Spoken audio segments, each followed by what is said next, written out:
The Young and the Restless spoilers next 3 week, August 3 to the 21st of August, 2026. Welcome back to our channel. It is a beautifully chaotic day in the soap world, and we have a massive amount of drama to unpack today. Grab your coffee, sit down, and let's get right into the absolute madness happening in Genoa City this week, because the writers are truly holding nothing back. And honestly, you guys, I don't even know where to start because they are just throwing everything at the wall right now and seeing what sticks. Let's just jump right into the deep end with Danny Romalotti. Yes, Danny, the rock star, the legend. So Noah Newman and Sienna Bacall are packing up and moving back to Los Angeles. Which, okay, fine. Noah has been a complete mess lately anyway with all the Matt Clark drama, so maybe getting out of town is the best thing for him. He opened the Shadow Room, tried to make it this cool Vegas-style club, and then his life just imploded because of all the toxic manipulation. So Noah leaving means the Shadow Room needs a new manager. And who steps up? Danny Romalotti. I mean, what? What were they thinking? Danny managing a nightclub? It just feels so incredibly random. Christine Blair Romalotti is completely shocked by this. And honestly, same. I am right there with her. Christine is probably looking at her husband like he grew a second head. Danny is a musician, a performer, not a guy who deals with liquor orders and bouncers and VIP lists. But maybe I'm being too harsh. Maybe it's a fun new chapter for him. But still, it feels like a weird pivot for a guy who used to tour the world. The fans on social media are definitely scratching their heads over this one. I saw someone tweet that Danny is going to be singing to the cocktails, and honestly, I wouldn't put it past him. But seriously, Christine just got him back. They are in this happy newlywed bubble after her whole traumatic ordeal, and now he is going to be working crazy nightclub hours? Who actually believes this is going to end well? Not me. It feels like a recipe for disaster for their marriage. But let's pivot to the Newmans because, let's be real, they are the center of the universe right now. So Victor and Nikki Newman are getting married. Again, well, not exactly married because they never actually got divorced this last time, but they are renewing their vows. Because of course they are. How many times have we seen these two stand at an altar? It has to be in the double digits by now. But you know what? I kind of love it. After all the absolute hell they have been through lately, with Nikki's vision loss and the bandages coming off and that terrifying moment where everything was completely black, they need a win. They need something happy. They want to do this whole big ceremony in front of their loved ones at the ranch. And I am a sucker for a Newman Ranch wedding. Even if it is just a vow renewal, it brings everyone together. Well, almost everyone. Abby is going to be there, but apparently Devon is not going with her because their marriage is completely falling apart over his unhinged rage about Mariah. But that is a whole other rant for another day. Victor and Nikki just want to celebrate their survival. Victor actually apologized to her, which is a miracle in itself.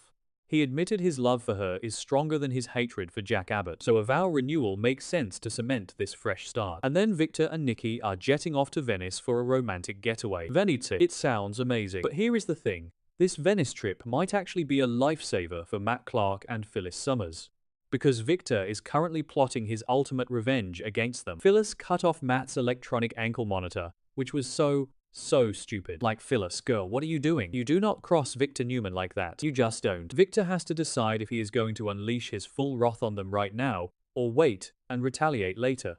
But because Nikki is so excited about this Venice trip, Victor might actually put his revenge on pause. He might just let Matt and Phyllis sweat it out for a while, so he can focus on his wife. Which is honestly the worst kind of torture. Knowing Victor is coming for you, but not knowing when the hammer is going to drop.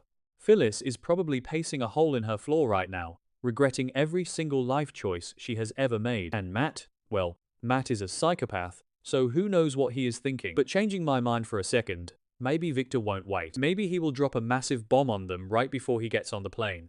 That would be a very Victor move. Just ruin their lives and then go drink expensive wine on a gondola. But while Victor and Nikki are playing happy couple, their kids are in absolute crisis mode. Nick Newman is in bad shape. He checked himself out of rehab against medical advice, which is just a massive disaster waiting to happen.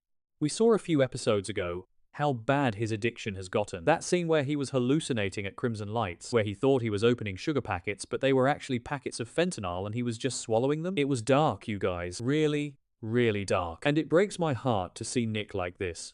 He has always been the golden boy, the stable one, the moral compass of the family, and now he is just completely broken. He has hit rock bottom, and he is digging a basement. But here is the twist that I am actually obsessed with. Victoria and Adam are teaming up to help him. Yes, you heard me right. Victoria and Adam teaming up, working together not trying to destroy each other in the boardroom or ruin each other's lives for Victor's approval. This is huge. The writers are actually letting the Newman siblings act like a family for once.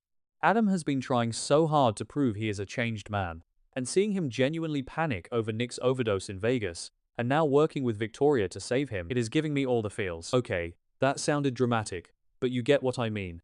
Adam and Victoria putting their corporate warfare on hold to save their brother is exactly the kind of character growth we need on this show. But will it be enough? Nick is so far gone, and with Matt Clark still lurking around, I am genuinely terrified for him. Matt wants Nick dead, and Nick is doing half the work for him with these drugs. It is just a devastating situation, and I really hope Adam and Victoria can pull him out of this before it is too late. They are going to have to do some serious heavy lifting to get Nick back into a facility and keep him there. So let's move over to the Abbotts, because Billy is currently spiraling out of control. When is he not, right? Billy is a mess. A beautiful, tragic, exhausting mess. Audra Charles is somehow the voice of reason right now, which is hilarious if you think about it. Audra is sitting there trying to give Billy advice and keep him on the right track. Audra, the queen of corporate schemes. But honestly, they have this weird chemistry, and Audra has been through so much lately, bonding with Sally over their shared traumas. So maybe she actually has some good advice to give. She is trying to help him navigate his completely fractured relationship with Sally. But here is where it gets juicy, and where things are going to go so wrong. Audra might accidentally slip up and give Billy a massive clue about a secret Jill Abbott is hiding regarding Chancellor. We all know Jill is always hiding something. She loves a corporate secret, and Billy is like a dog with a bone. If he gets even a hint that his mother is keeping secrets about the family legacy, he is going to lose his mind. And according to the spoilers for the week of August 17 to 21, Billy is going to completely lose control over this new obsession. He is going to become obsessed with whatever Jill is hiding. And who is going to suffer? Sally Spectra. Poor, sweet Sally. She has been through so much, losing baby Ava, dealing with all this trauma, and now Billy is just abandoning her emotionally to chase down some corporate conspiracy. The more Billy focuses on Jill's secret, the more friction it causes with Sally.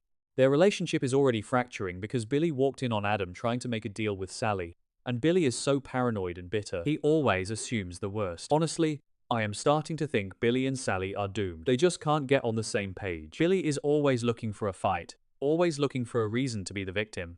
And Sally needs stability. She needs someone who is going to put her first, not someone who is going to obsess over their mother's business secrets while she is trying to heal from a miscarriage. I really wanted them to work, but I just don't see it happening anymore.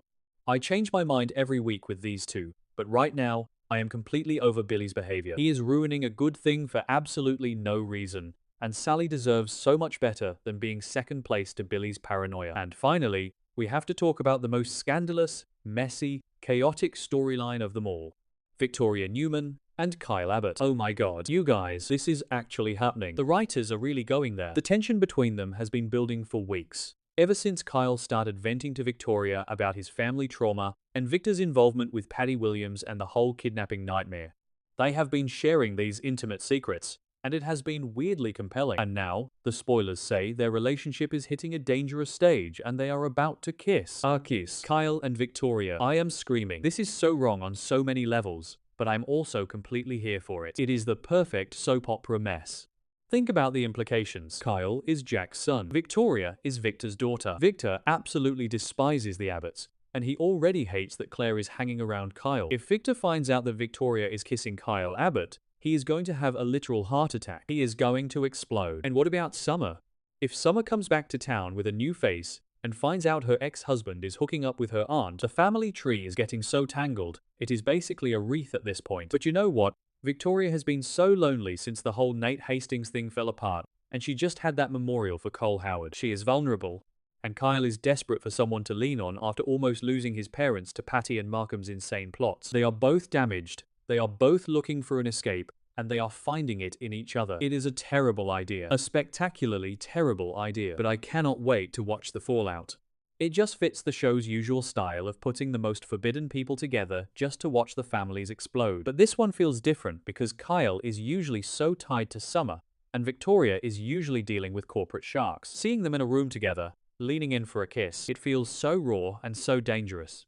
So yeah, that is where we are at. Danny managing a club, Nick renewing vows, Nick hitting rock bottom, Billy obsessing over Jill, and Victoria kissing Kyle. It is a lot. My brain is fried. I have been staring at this screen for way too long trying to process all of this. Let me know what you guys think in the comments because I need to know. I am not the only one losing my mind over this Victoria and Kyle situation. I am going to go lie down now.